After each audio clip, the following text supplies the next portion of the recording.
The Cigar Nerds Podcast. And welcome to the Cigar Nerds Podcast. I'm your host, Smokin' Joe. I'm Brad Jackson. So, we're having one of those like two for cigar episodes. So, what are you smoking, Brad? This week I've got the Brickhouse Maduro. She's a brick house. Yep. This is just a classic timeless smoke. I've had the Brickhouse Maduro, no less than a dozen times, and it's one of those that just continually makes it back into the rotation. Well constructed, medium to full on this guy. Earthy, toasty. For some reason we're doing a early morning recording, and because behind the scenes, this is a busy weekend, but we were on the clock and couldn't be late this week because we got a bunch of content that's time sensitive.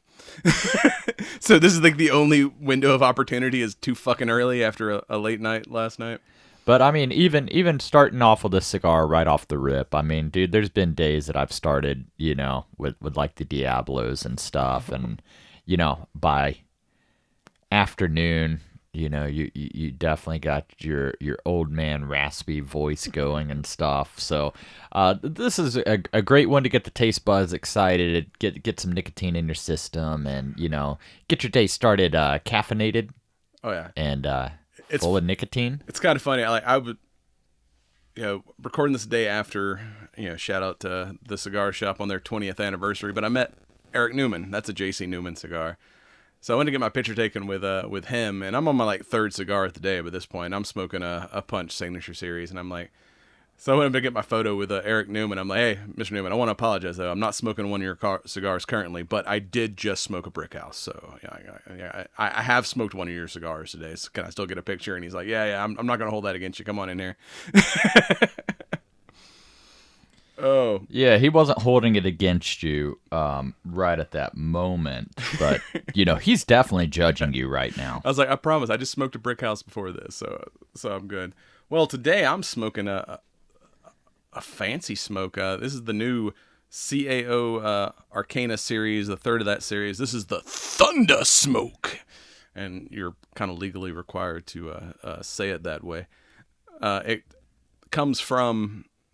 Some of the tobacco in this is grown in the shadow of Africa's Victoria Falls, and it's got a bunch of African tobacco in the blend.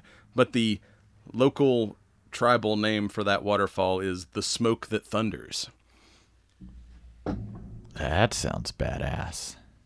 Yeah, so this is Does Honduran, it bless the rains? It does. Honduran Olancho San Agustin wrapper over Mexican San Andreas with fillers from South Africa, Zimbabwe, and Cameroon. And it is a medium to full strength cigar. Don't see too many Cameroons, floating around. At least not that make it to... I usually see it like some wrapper stuff. Yeah. Like some Ecuadorian Cameroon. But yeah. And I completely bricked on the Brickhouse. So this is all Nicaraguan everything. Wrapper, binders, fillers. And I got to say, pairing this with some mocha, the little bit of, coca that you get from this pairs wonderfully with the coffee. Whether canned or hot. I'm not a hot coffee drinker. And realistically, I'm not. I am in the mornings. I'm not a big coffee drinker just in general. I'm not the one that's like, oh shit, I'm awake. I got to start my day with a cup of coffee. I'm coffee in the morning, energy drinks in the afternoon. but I don't even know the last time I had an energy drink. Coffee I've been throughout the day. Trying so hard to cut out, bread, sugar, and shit. And each time I get on the scale, I'm like, okay, I'm not an uber fat ass like I once was. But I did let myself creep back up to a couple 100 pounds, and now I'm back in the low 180s. So kind of the 170 is my goal. You gotta hit the gym, man. Pack on some muscle, man. Just get fucking yoked. Yeah, with my work schedule. Look, Yeah, the same thing. It's like, fuck, I barely make it to class at this point. my job is a gym. Well, speaking of yoked, we're going to talk about some aliens this week. We're talking about the new alien Romulus. And then we're also going to kind of have a Dragon Con hangover episode because we still got a whole bunch of interviews that we recorded at Dragon Con to drop on you the second half of this episode. So with that, also get your energy drinks if you got to fight aliens at strikeforceenergy.com, promo code Cigar Nerds. And with that, we'll be right back with the main show. And welcome back. We're stepping into the kind of the future past because this is one of those newfangled things they be calling midquels instead of sequels, where it kind of happens between previously released movies. Well, and I think I want to do it this way because I enjoyed this so much that I don't want to spoil the shit out of it or anything right off the rip. So, my thoughts are great fucking movie. Watch it on the biggest screen possible when it comes to streaming, since you fuckers missed it in theaters. And it's in less theaters, but it's still, you might be able to find it if you hurry. Yeah. But yeah, it's not going to be long. But this is one that I Beetlejuice definitely is taking over screens. recommend. Dark room, best sound system you got, biggest screen you got, and immerse yourself. Yeah. Like this went fuck Prometheus and all the other films. Like, Yeah, Prometheus I didn't like, and I didn't even see the one that came after that. Was it Alien Covenant? I don't think I ever got around to even seeing that one. yeah, like this is what should have been.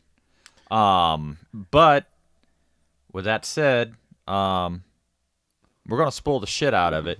So, But yeah, just in case, spoiler alert from here on in. But before we get into like spoilers, let's talk about what this actually is. Like I said, it's on the Alien timeline. It takes place between the original movie and the second movie.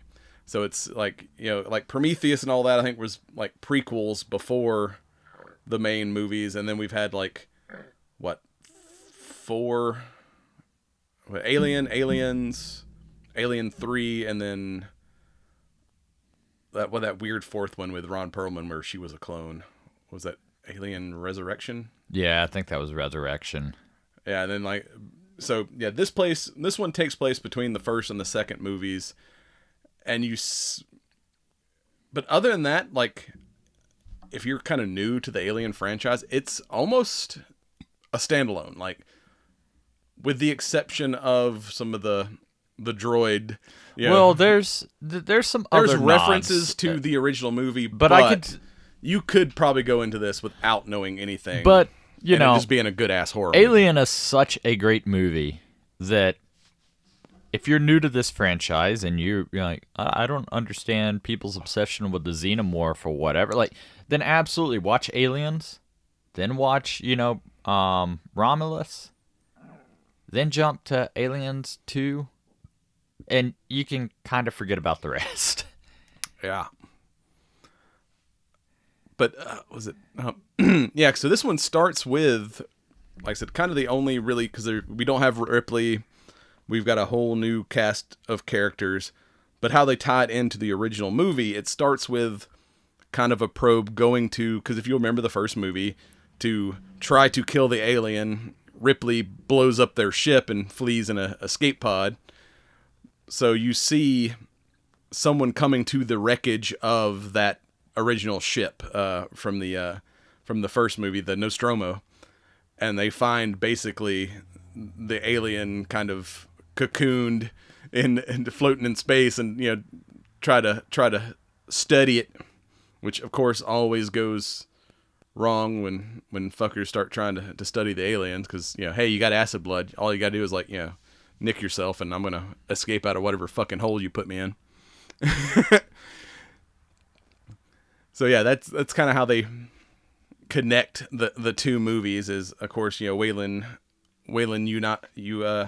you Tiny doing some shady shit. But I like this. Before we get into specifics, the kind of the set decoration of this, because I mean the original movie came out what 79, early 80s. Yes. So it was 80s version of future technology, and they kind of used that same what people thought the future would look like back then.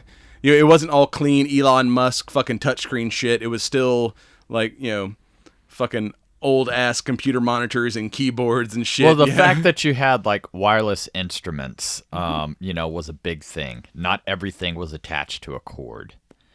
Yeah, so it had that, automation was a huge thing. Where now, like everything from your fucking window blinds to whatever can be automated. Back then, like just doors being automated was big. Yeah, it's like somebody really paid attention to make this look like it was still made in the effects and a lot better probably than 79, but at least like the world looked like that original Alien movie world. I mean, it was kind of dirty, lived in, like the technology is like, all right, it's supposed to be the future, but now it kind of looks a little dated because this shit was made in the 70s. It did like an excellent job of grabbing that feel of the original movie, and then also the claustrophobia of it. Like I said, this was like playing a fucking old school survival horror game where it's like where some of the other movies have gotten like bigger and more, I would call sci-fi action. This kind of went back to that original like trapped on a ship with something that's trying to kill me like horror story of the first movie. This definitely at times felt very video game-ish to me. Not that that's necessarily a bad thing, it was kind of anybody who played that a cross Alien between game, like Aliens and like Alien Isolation is the game you're referring to, and very much. I mean, some of like the ship kind of looks like some of the levels on that damn game. Or maybe not even Isolation, because Isolation, like you truly were, it's just you and the xenomorph. There was another one, Fireteam Elite. And Fireteam Elite, like, you had the ability to squad up with up to 4 other people. And, like, this did a great job of, oh, fuck, it's not a face hugger. It's, like, it reminded me of the fucking Halo flood. It's like, that's a flood of face huggers. Yeah, that's the one that, like, because, I mean, was it Aliens? We had a whole bunch of xenomorphs. But this is the first time we've seen, like, a fuck ton of face huggers. And those bastards are, like, creepy as shit when you get, like, 30 of them chasing you down a hallway. Don't go in the water. Yeah. Like, word to the wise. If there's a room and there's water and you can't see below the water, should probably stay out. Especially if it's a cryogenic lab and you just like, what if we make it hot? Yeah. There's probably things in there that you don't want to defrost. It's kind of like, Resident Evil when they turn the power back on and that opens all the doors. So now all the zombies that have been trapped in labs are free to chase your ass through the complex. If you're in some kind of abandoned creepy lab, never turn the power on and never turn the heat up. But I am with you. I like how this went back to the early roots. There's certainly some nods to the other films and stuff in the franchise. And they did do some new things. And overall, like, I was pretty happy with it. There was only a couple of times where there were some CGI issues that sort of, just for a brief moment kind of took me away, like it was a distraction. But then, I got sucked back in and re-immersed. There's at least like one story part that I'm just like, you dumb bitch. Why are you doing this? Well, I mean, there's a couple of dumb, dumb things. I mean, dude. The only part where I was just like, really, is like, they escape, but all right, back it up a little bit. Our main character, Rain, has an adoptive brother who is basically a malfunction. He's an autistic android. He's a little bit malfunctiony. Her dad like rebuilt him out of some garbage or whatever, and her parents died in the mines, and now this is like her only family is this fucking droid. But he's still a fucking droid. Her and the humans escape, but the droid gets left behind, and she's like, "You stay here. I'm gonna go back and save my brother." I'm like, "Bitch, that motherfucker's artificial. Like, get the fuck out of there." Like. But at the same time, though, like this does a great job of, you know, humans, the emotional connection. Like that's the damning thing. Like, you know, all the great leaders of the world have to make the hard call. Emotion gets removed from the equation, and it just becomes, this is life or death at this point. And I don't like it, but if we're gonna survive, this is a choice that has to be made. It's like, you almost just damn the whole mission by going back to get fucking R2-D2. Well, I mean, you know, the company overall, you know, like, hey, let's go and, you know, explore and poke and prod. You know, I mean, everybody wants to be on the cutting edge of, you know, everything. So, you know, I could see from a company standpoint being like, hey, you know, you guys are elite soldiers. You got this. Go in. But, you know, I also thought that's what was great about this film is, you know, you didn't have, you know, elite military, you know. Yeah, this wasn't the know, Space you're not Marines. going It in was a with, bunch of, you know, like kids. You know, these are essentially people like, well, 20-somethings, but now that I'm an old tired man, of, you know, slaving kid. away in the mine. Like, you imagine, like, hey, I've done my hours. I'm ready to, you know, not be in the mines anymore. We're short on workers. We're going to double that time. Yeah, so basically this Rain and her... is that the company calling now? Yeah, like, probably. Why are we not in our mine? So, yeah. So basically they're on a mining colony on, like, Jackson Moon, and Rain... Terrible name for a moon, by the way. Yeah. Like, I should never have a moon named after me. That's what you say when you like moon people. Welcome to Jackson's Moon. But yeah, she's basically an indentured servant, and like you have to do a certain amount of years in the mine. And she's like, yeah, cool. Like I've finished my time. I want to transfer to a colony that has like sunlight at least. And they're like, nah, you're gonna have to stay another 20 years or whatever. And like basically people are just dropping dead from you know, basically like the space version of Black Lung. And she happens to run into some of her friends who is like, hey, we got a plan to get out of here. We have a spaceship, but it's just basically a in-system type spaceship. It doesn't have cryogenics, so you know the next closest star system's like 12 years away. We won't make it without a hibernation unit. But we found this derelict spaceship in space. Inventory says it should be equipped with, you know, the stuff we need to just get the fuck out of here. But we need a android to talk to the computer so we can get into the ship. So let's use your you know, brother to get us access so we can steal the stuff we need so we can like just escape this fucking before we all die in the mines. Well, they get up there and it turns out it's not a derelict spaceship. It's a derelict space station that was running secret alien experiments for Wayland Yutani until, you know, a xenomorph got out and basically fucking killed everybody. And what is a xenomorph, Joe? The perfect killing machine. Space cockroach. You can't kill those motherfuckers. And if you do, they bleed acid on you and still take you out in the end. Or they don't, which we'll get into later.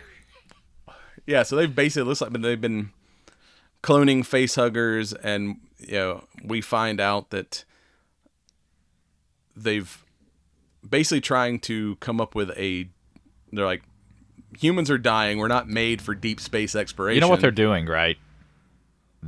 They're doing Jurassic Park, but instead of dinosaurs, aliens. Yeah. Like I was half waiting at some point to be like, and this is DNA.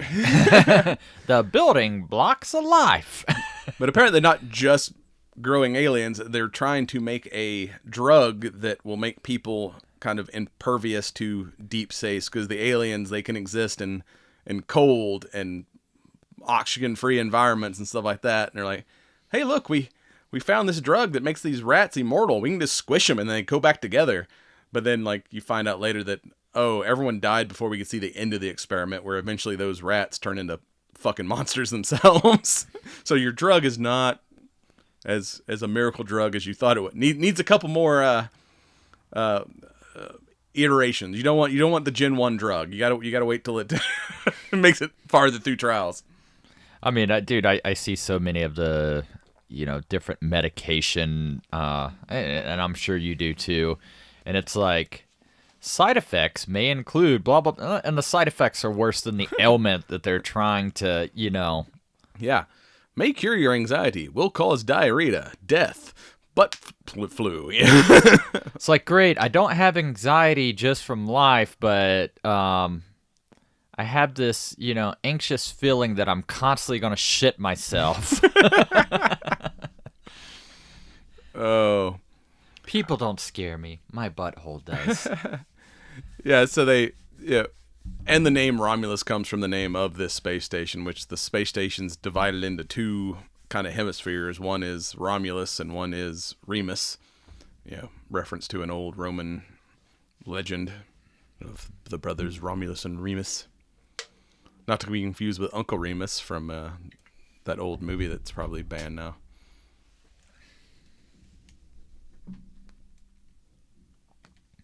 So yeah, they get on the space station. They find the thing that they were gonna use, but it's low on fuel.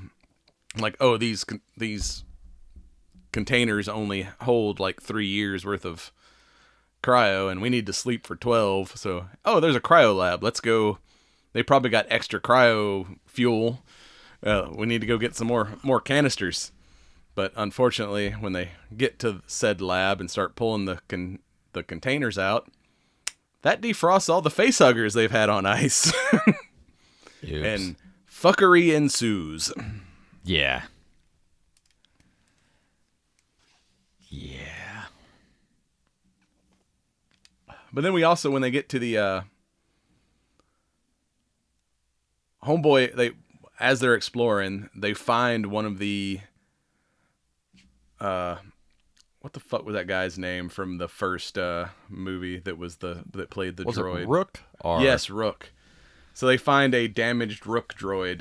So yeah, that's the other kind of link to the original movie. And yeah, they did a good job of like the CGI, so it still looks like that guy from the 70s. At times, like there was definitely some Skywalker effect that happened.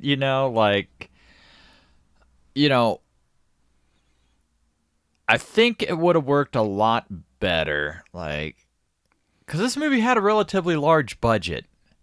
But I'm like, so when he's on like the console and stuff, like, I think they focused on him just a little too much. I'm like, no, doesn't Twitch. Yeah, we've seen in like the Marvel movies and Indiana Jones, the CGI de-aging is good in short doses.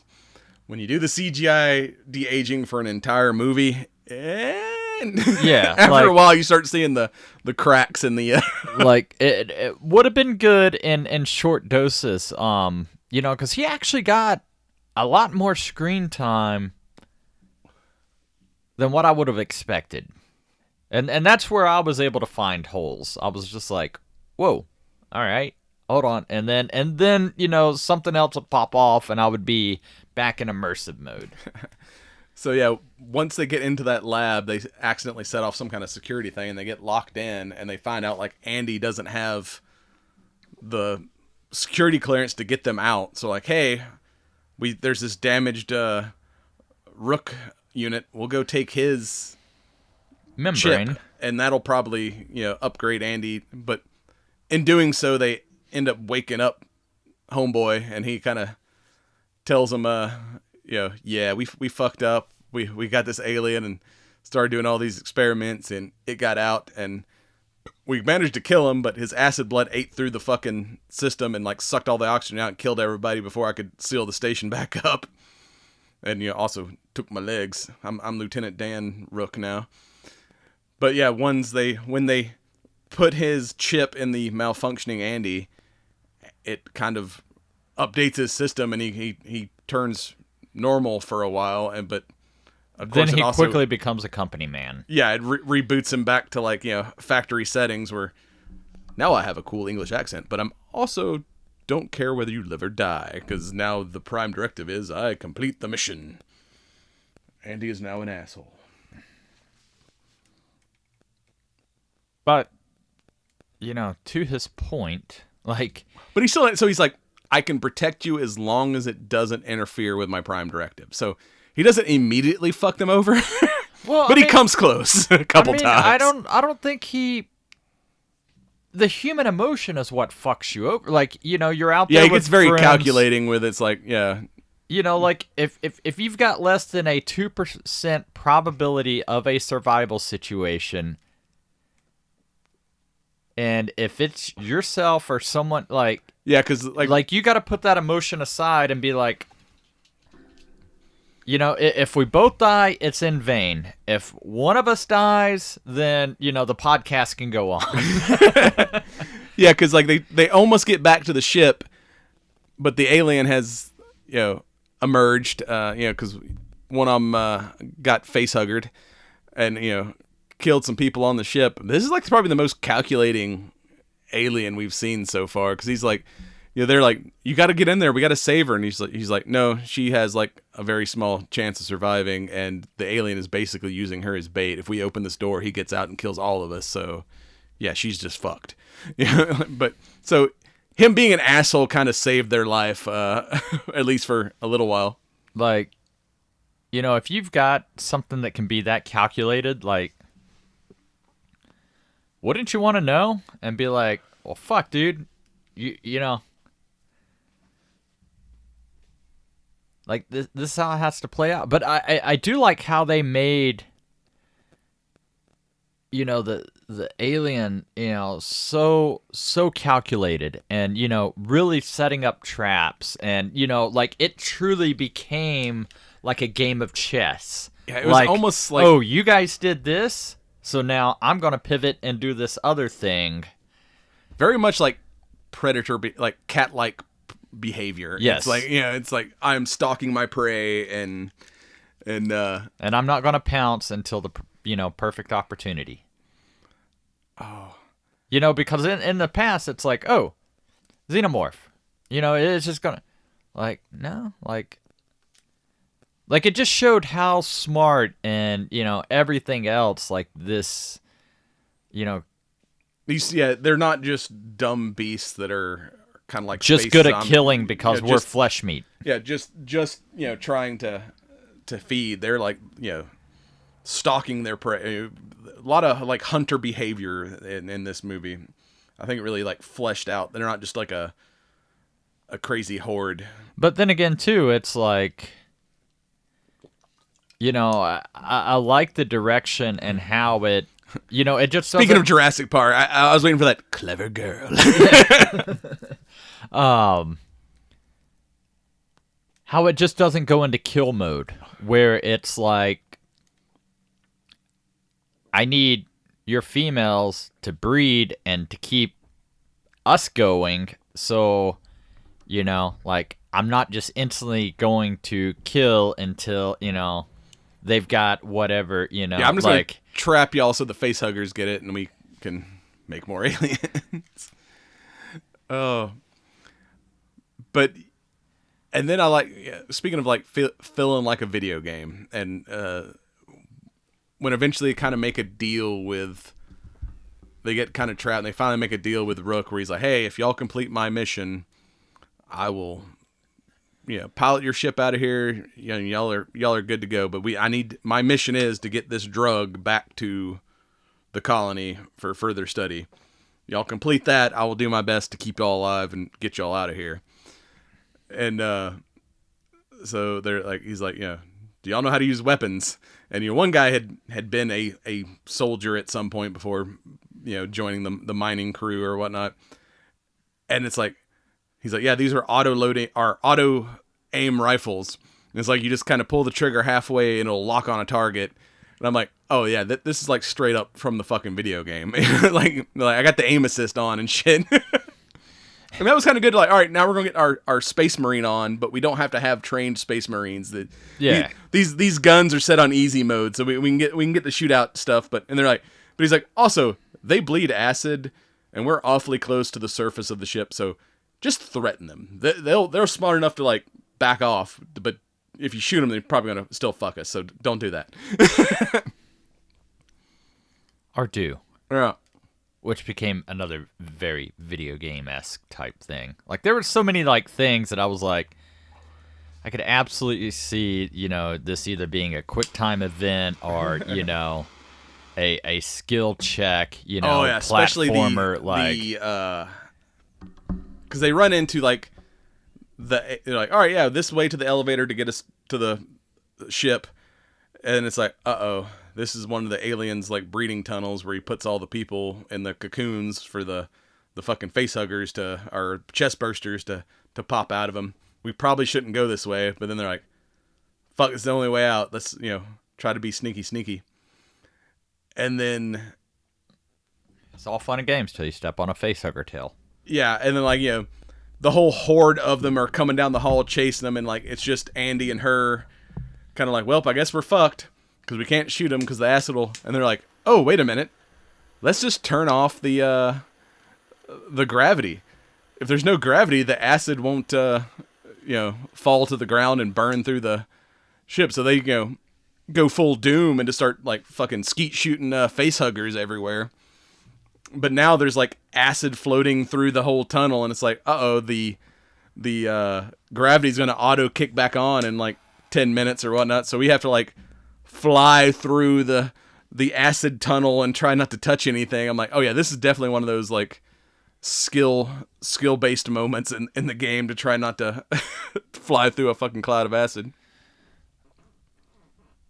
It gave me flashbacks to, you remember the old school Ninja Turtle game on Nintendo? The fucking swimming level that's impossible to... Can't have the fucking, electrified...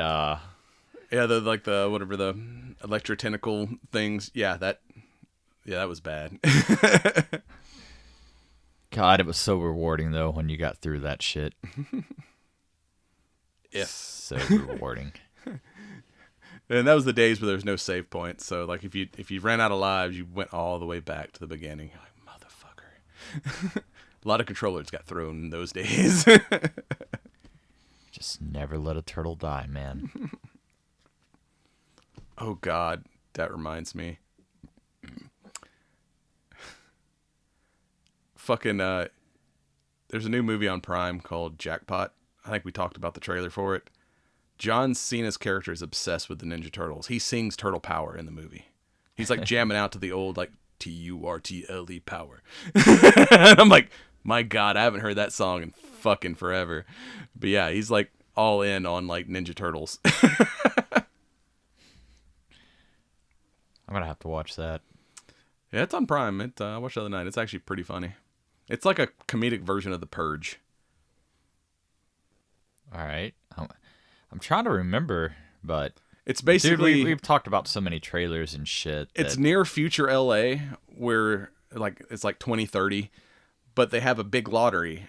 But the rule is, if you win the lottery, like the lottery drawing is in the morning, you have to survive until nightfall to win the money. And if anyone kills you in that time, they get the jackpot. The only rule is you can't use guns to make it a little more interesting. So basically, you win the lottery, and the entire city of LA is hunting you and you're trying to survive until sundown to get the money. And John Cena is like a bodyguard for a lottery winner, trying to keep her alive throughout the day. And like, but it's like a comedic version of The Purge. It's pretty hilarious. All right, yeah, for sure we'll check that out. I think we need to create a calendar and be like, hey, this thing's dropping on this date. Set a reminder. Because we talk about so much shit, and then I'm like, damn it, like, I wanted to see that, and it completely fell off my radar because It wasn't mainstream enough. Yeah, still need to see Beetlejuice. And I still got to finish watching that fucking Terminator anime. I'm only about halfway through that. See what turns out. Things like, hey, we can talk about this on the show. This was. Hey, I found a new. Like, yeah, I write out the topics like about 6 months at a time, and then we may or may not use those things on the list because every once in a while something new will come out and be like, oh, this is better than the thing I'd already scheduled for this week. So let's like pivot and talk about this new or we thing. assume it's going to be better, and we're like, oh no, that's terrible. Yeah. There's been a few things that we've like, yeah, we're going to do a podcast on this when it comes out. And then we watch and we're like, oh, this is fucking horrible. Yeah, it's not worth talking about. Let's find another topic this week. So yeah, we have a loose schedule, yeah, but then yeah, things are always getting moved around or changed as new shit gets announced or shit we thought was going to be cool turned out to suck ass. And not in the cool way. Not in the ass blaster way. I keep seeing a lot more of the Trimmer F-150, speaking of which. But then we had they float through the acid tube and get to the elevator, but of course, I'm calling him Xenomorph Prime, shows back up and starts attacking them in the elevator. And yeah, Andy has she pulled the chip that was making him an asshole out, and he's back to like normal Andy mode where like my prime directive is to protect you. So he like jumps on it and like fucking dragging that damn alien down the elevator shaft, beating its head on the wall, and it's like lands. He's like, what is it? Don't touch her, you son of a bitch. Yeah, the fucking famous Ripley line from Aliens. But like this was another one of those instances where the alien actually saves her. But it's like, hey, I have the ability to cocoon you and use you in ways you don't want to be used, but you're not gonna die right now. Yeah, because one of the members of the crew is actually pregnant, so the facehuggers are like, nah, this is already occupied. I'm not gonna touch this. But she does get fucked up a little bit, and when they make it to the top of the elevator because they're trying to he's like, all right, she's fucked up, but if I can get her into one of the stasis chambers, I can get her first aid when we get to whatever our final destination is. So she gets her to the ship and is like, here, you take the wonder drug. I got to go back and save Andy. And and that's when the whole acid tube thing happens. But of course, she at least like gets on the ship and is like, fucking Rook is like, hey, you've made it here with the drugs. Let me take over your ship and I'll fly you to safety. And she's like, fuck you, robot man. Not until my friends get here.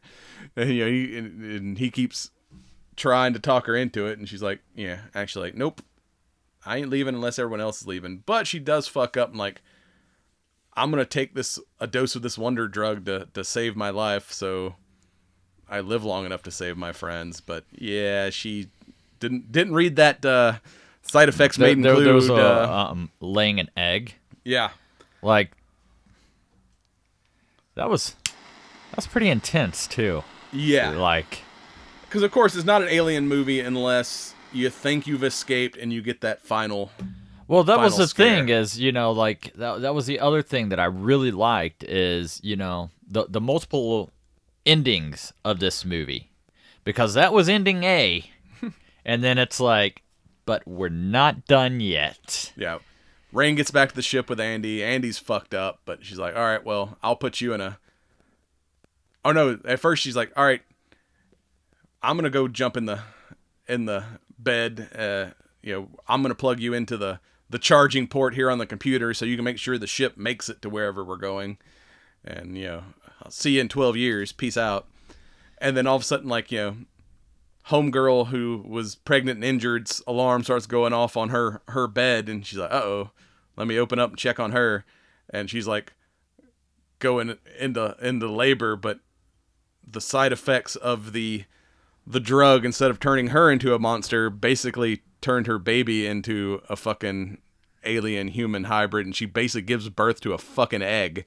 That's like the fucking looks kind of like the peeler egg. I'm like, because someone was like, oh, I heard there's something like really fucking disturbing in that new Alien movie. I'm like, oh yeah. Even I was like, oh, that's fucking gross.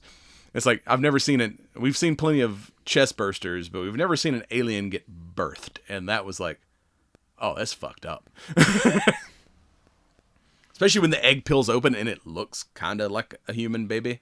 Yeah, until and it, I like, think goes into alien growth mode. And that turns was into more like the Prometheus style alien, right? Like, and kind of humanoid, but like weird long appendages. it was like alienoid with a human face and a weird alien vagina thing. I don't know. Like, Yeah, it was like Slender Man with a vagina. It was weird. Yeah, it was way nastier than that human-alien hybrid from Alien Resurrection. That one looked more alien, where this one looked more human, which made it even creepy. Yeah, like, now that you said it, yeah, fucking Slender Man. That was some, like, weird Slender Man alien shit. But, you know, that was one where I wish we got a little bit more background on. Like, I don't know, you know, like that by far I was like, okay, the xenomorph is creepy, but this just took the creepy weird factor to like 11. Yeah, because I expected her to mutate, because when Rook is showing him the videos of them killing the rats and them coming back to life, you don't... That's kind of where the experiment ended. So, but then when they're going through the lab, you see the cages that those rats were in, like some kind of weird monster thing had like burst out of them and died. So you're like, oh yeah, Homegirl's gonna go full monster here in a minute. But yeah, I didn't expect her to like birth a fucking weird ass Slender Man. And I was like, oh, that's just fucking... And then it like... I wonder if that's why like all drugs say, you know, do not use if nursing or pregnant or may become pregnant. Like, oh, and then it got worse when he like started running around the ship, and it caught Mama and basically tried to breastfeed and just sucked her dry. Yeah. I was like, oh, that's nasty. yeah, like I almost thought we were gonna have like a Jason Voorhees, like, oh, you're my mother, like, but no, it's like, I require your life sustenance. Oh yeah, that was disturbing. But I do have to say that, you know, so many films tend to get watered down and everything else. Like, I'm really glad to see the envelope truly get pushed in this film to be like, oh, there's no way they're gonna go there. Yeah. Oh wait, they definitely went there. Like, yeah, this being kind of taking place in the middle of the series, I didn't expect something new. And yeah, it had that kind of alien ending where it's like you think it's done, and it's like, oh no, we got part 2 here, and we're doing something completely new and disgusting.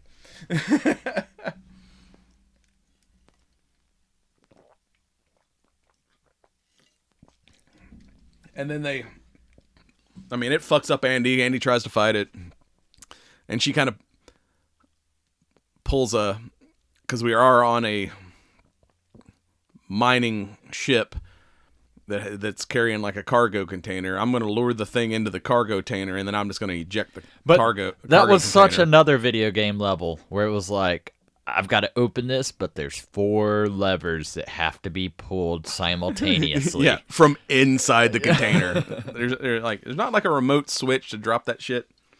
But yeah, I'm going to hook myself in a spacesuit. Dude, this was the 70s, not the 90s, yeah. Okay? I'm going to hook myself in a spacesuit with like, you know, this cable, so when the thing detaches, it'll pull me back in. But yeah, when that thing gets like sucked out and is like just fucking full on Indiana Jones in the, you know, arc open face melting shit going on, it was like, oh yeah, probably already gonna have nightmares, but I'm definitely having nightmares now. Because Because of course it always gets one last scared, like I'm gonna jump on you, even though my face is melting, and then eventually I'll fall the fuck off. That was a cool effect too when they're like, all right, not only was it claustrophobic, it put a time stamp, like, oh, we've only got like an hour to complete this mission because the space station's orbit is degrading and it's going to crash into the rings of this planet we're on, which is basically just a big asteroid field. So yeah, when that really looked a cool effect when the space station started hitting just grinding itself to bits on the fucking rings of that planet. Yeah, and I did like that about this film too, like where, like, I think it would be cool to be able to see more of the overall universe, like, instead of just being like, all right, we're on this ship, like, I thought it was an awesome thing just to add a scale to everything. And then be like, okay, we're going to dial it in, and, for you folks that suffer from claustrophobia, here you go. Hold on to your butts. That was a Jurassic Park reference. I mean, and they had to reset computers like Jurassic Park. Oh. So I think it's just funny. But, I don't know. I was just overall blown away with the pushing of the envelopes, like I've been disappointed with the Alien franchise for a while, and this is just, such a fresh breath of, renewal for me as far as like, why can't we keep doing this? Like, this is what Aliens should be. Yeah, it's back to that kind of horror legacy, because like I said, first movie very much horror, and then it kind of got less claustrophobic, more like a sci-fi action, especially Resurrection. But yeah, that dark. The xenomorphs always look better in like low lighting. They're just way creepier than them like running around in the fucking daylight and shit. You can hide a lot of bad CGI in darkness. But I mean, my issues with the CGI really weren't, with the xenomorph or anything. It was all Rook. Poor Rook. I mean, he was mainly they say practical character enhanced by CGI and deep fake technology, but yeah. But I mean, I think, by and large, like what made this movie feel so good was the lack of CGI. Because a lot of what we got to see was all practical. Yeah, but unfortunately, like Ian Holm, who played the original. Yeah. I mean, I understand why they did it. He is passed, so yeah, they had to it wasn't just like the Marvel CGI de-aging. They basically had to like create him from scratch and use filtering software called Speecher that you basically used his dialogue from the original film to make his dialogue, so everything was basically CGI, over a practical person, character, whatever. But yeah, it just, technology's close, but it's just not quite there. It's good in short doses, but then again, he got like too much screen time to... Here's the scary part. Do we want it to be there? Like, look what's happening with AI and ChatGPT, some of the other platforms where it's like, oh, I'm going to record a snippet of your voice, and, hey, I need a voice confirmation to authorize blah, blah, blah. Well, anybody with a voice recording out there, here you go. Or in the time of dirty politics, how easy is it going to be to like do like fake, ads and shit and make candidates say... whatever fucked up shit that you want them to say, and then how do you prove that it's CGI? So it's like, cinematically, yeah, I'd like it to be there. For the rest of the life, no, okay, I'm good with bad cinematic CGI because I don't want to have to like, at what point is question like, everything I see. I mean, I already do, but but then again, What's yeah, that old I mean, saying? Believe nothing you hear and only half of what you see. exactly. Like, I think that ratio is getting like, yeah, believe nothing you hear and like 3/4 of what you see. maybe, maybe, but like, I mean, I guess this is the reason you started doing video, just so you can, be like, yeah, this is actually us doing a thing. Yeah, whoever dies first, we're gonna need your voice right, so I can create the AI. I mean, dude, it's gonna be me for sure. You're gonna fall off a tower, and I'm But- gonna get an AI Brad. But god damn it, this thing is on, Especially we've done. This is 239 episodes, not counting like the random YouTube shit. Like, there's enough audio and video of us that, yeah, we could probably recreate. Quite easy to be fucking doppelgangered at this point. You're gonna be like, okay, I've got 200 and a $250,000 invested in artificially something that, god damn it, still isn't making me money. Yeah. Well, it's AI like, Brad is just unreliable as in-person Brad. But I mean, James Earl Jones signed over his voice rights to Disney before he passed, so like They can continue. if they can keep doing Darth Vader's and CGI some James Earl Jones voices and whatever they want to do. I think Tom Cruise has done the same. Like, so yeah, once he's gonna be like fucking Mission Impossible 38 with CGI fucking Tom Cruise. At what point does the mission become possible? Okay, y'all should really rename this, because y'all keep saying these missions are impossible, but you keep fucking pulling them off. I think that word doesn't mean what you think it means. We're gonna have to start calling it Mission Improbable. I don't know. But to get back on Aliens, like, this being 20th Century Fox, I really thought it was going to be a lot more watered down than it ended up being. And I think we can sort of thank Deadpool for that. Like, I think they've seen where you can have a hard R and, do disgusting things. Yeah. And still, like, push those envelopes.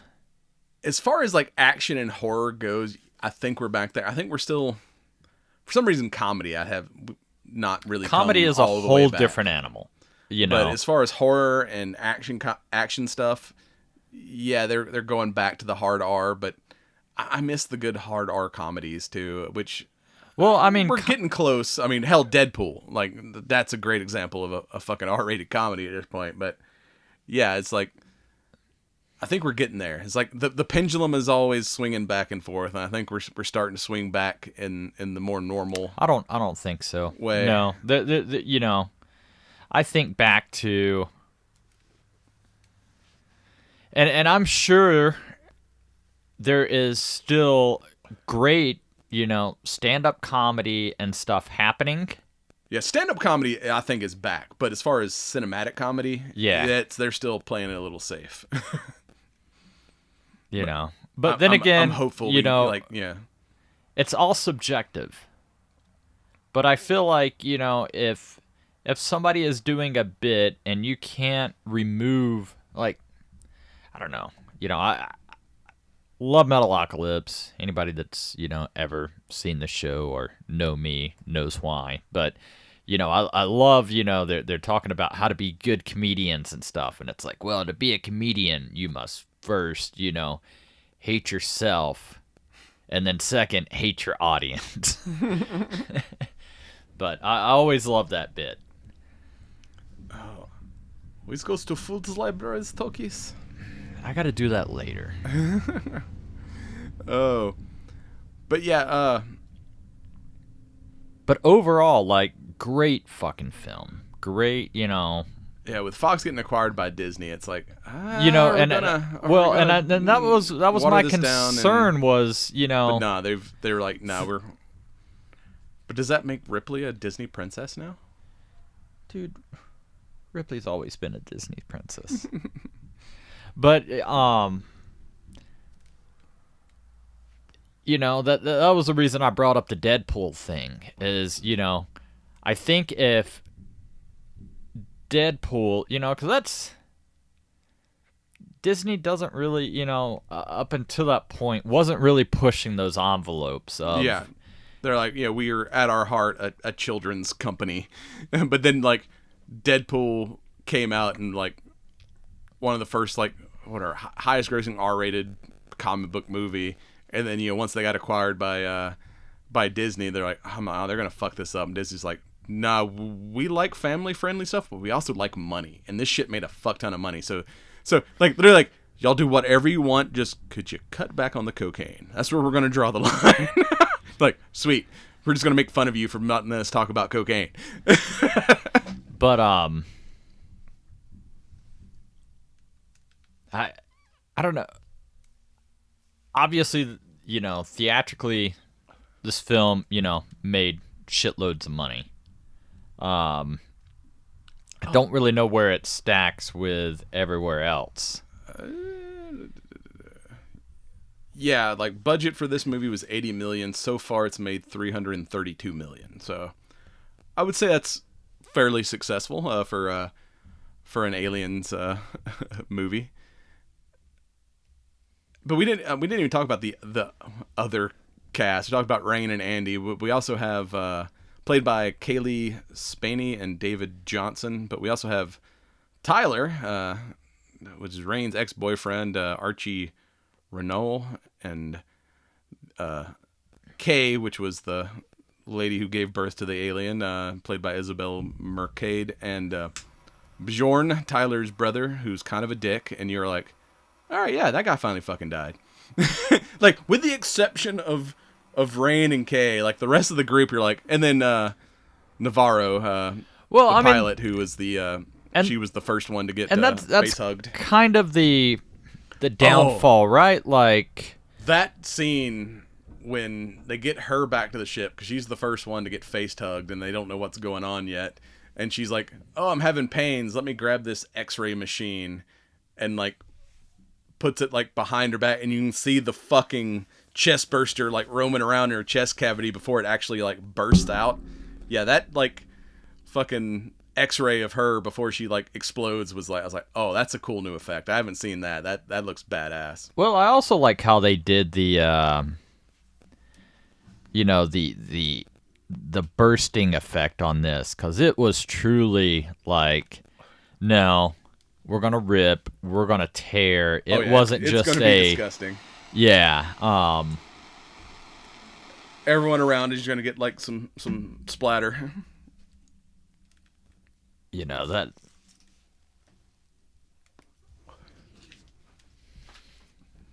So Sis has made a bunch of money. You think we're gonna get a continuation of this? Because at the end of it, she's in the cocoon or in the cryo thing. She's thrown what's left of Andy in the cryo thing, and like, well, don't know if the ship's gonna get there or not, but we're on our way to which this was a good kind of self-contained story, but do we start getting more kind of little one-off self-contained stories in the Alien universe? Because I definitely think this has the potential to revive the franchise. I mean, there were definitely times where there were things that felt rushed. Like, we got a whole new xenomorph, for all intent and purposes, and only got 20 minutes with it.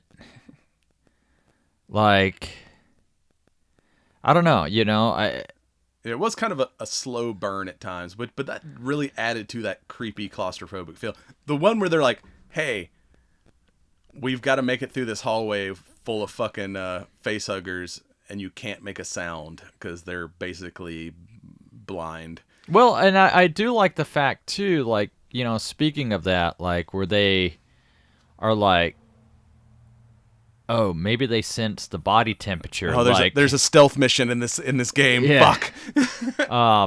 So they turn up the heat, to match, the body temperature, but it's like, you've got to keep your anxiety and your fear level low. That way you don't sweat.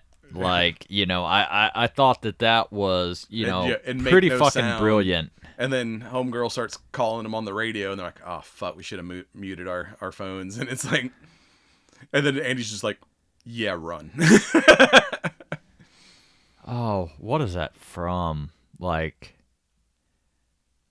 oh God, there was a game, or I know it's an Ice Nine Kills. I think it's from the Resident Evil song. Yeah, and it's just like, run. I'm like, Well, that's pretty much all we got for you on this. Any final thoughts on this here movie before we give you our final cigar thoughts? yeah. I mean, if you made it this late into the show without seeing Romulus, still see Romulus. Like, Turn the lights off, since you're going to have to be doing it at home now. Lock your cat up, because if the cat jumps on you in the middle of watching this, you're going to think it's a face hugger and chunk that little furry bastard across the room. it's got me. But yeah, this returning to the roots, the pacing, like you said, at times had a little bit of an issue. Like, on a scale of 1 to 10, I'm at a solid 8.5, probably even a 9. Yeah, because if you go back to the original had some, like, a lot of build up in places, because we were dealing with just one alien. And like I said, other than like the main cast, and even the main cast did some dumb shit, but like the supporting victims, a lot of them are like, all right, yeah, I'm glad that guy's dead. He was an asshole. But yeah, this one was surprisingly good.